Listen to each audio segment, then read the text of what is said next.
You can leave the key ring on. Just take the physical key out like so, that little lever, slide it out, get it out of the way. And then you look here on this edge right here, and you'll see that there's two little spots here and here. And you use like a small screwdriver or tweezers, that kind of thing, and you put it right there, the screwdriver, and then you twist it, and it pops this side. Put it on this side, twist it, it pops this side. Make sure both sides are popped properly, and then you have a little gap right here opening up. Then you just basically take and separate the two halves like so. There's the circuit board on this side, don't touch that. The battery is on this side, and you'll notice that it has these little springs right here, and it kind of press fits the battery.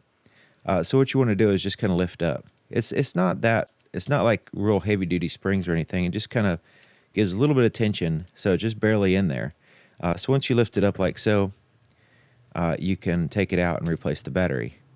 And in this case, it is the MikesL brand, CR2032. This was made in Japan, so MikesL is a good brand. Try to avoid the China batteries. And then when you put the battery in, basically with the numbers and letters down, and you press in these little, you can see there's the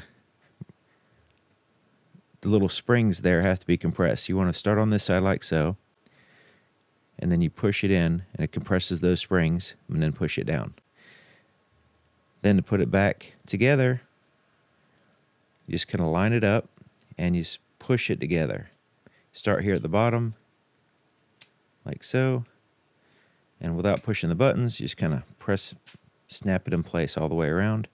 Make sure it's all the way snapped, all the way around, there's no seams, and then you can put the physical key back in, and then you're all finished.